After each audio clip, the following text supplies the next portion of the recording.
উমরাও জানের special screening, এত বছর পর এই ছবিটা আবার দর্শকদের সামনে, কি বলবো? উমরাও জানকে যে রেস্টোর করা হয়েছে এটা একটা দারুণ বিষয়, এবং আমার মনে হয় জেনারেশনস টু কাম উমরাও জান লোকে দেখা উচিত।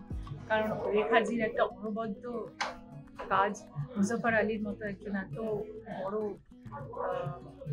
মানুষের কাজ, এবং আমাদের ইসমাইল মার্চেন্ট মিউজিক, তো জাভেদ আলীর লেখা, তো এটা আমার মনে হয় একটা অসাধারণ সৃষ্টি হয়ে আছে।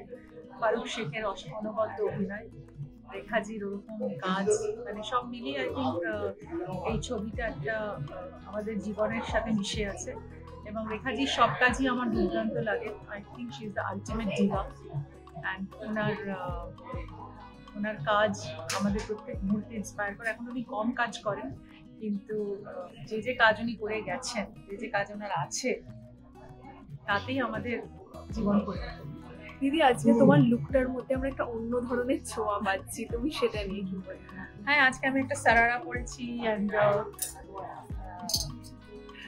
রেখা কালার এটাকে বলে, তো আমি এটা রেখা কালার পরেছি, এবং ওনাকে সম্মান দেওয়ার জন্য এটা করেছি। এবং আমার আজকে বেলার স্ক্রিনিংও চলছে এখানে, তো সব মিলিয়ে আজকে একটা খুব বিশেষ দিন। একটু আগে পুলিশের অ্যাওয়ার্ডে গেছিলাম, আজকে পুলিশ দিবস, এখানেও আমি সম্মানিত হলাম, এবং তো আজকের দিনটা খুব স্মরণীয়। একদমই দিদি, বেলা যেভাবে মানুষ দেখছে, মানুষের আমরা হল রিয়াকশনটা দেখেছি, পাবলিক রিয়াকশনটা, তুমি প্রচুর হল ভিজিট করছো, তো এই যে পাবলিক রিয়াকশন তোমার কেমন লাগছে? চেষ্টা করছি মানুষের কাছে আরো পৌঁছানোর জন্য, কারণ আমার থেকে পৌঁছানো বেলা পৌঁছানো উচিত, বেলাকে আমি পৌঁছে দিতে চাই মানুষের কাছে। কারণ বেলা দে এমনই একজন মানে এমনই একটা কি বলবো সময়, মানে কাজ সৃষ্টি করে দিয়ে গেছে, মানে তো সেটা আমার মনে হয় প্রত্যেক মহিলাকেই একটা পথ দেখিয়েছে।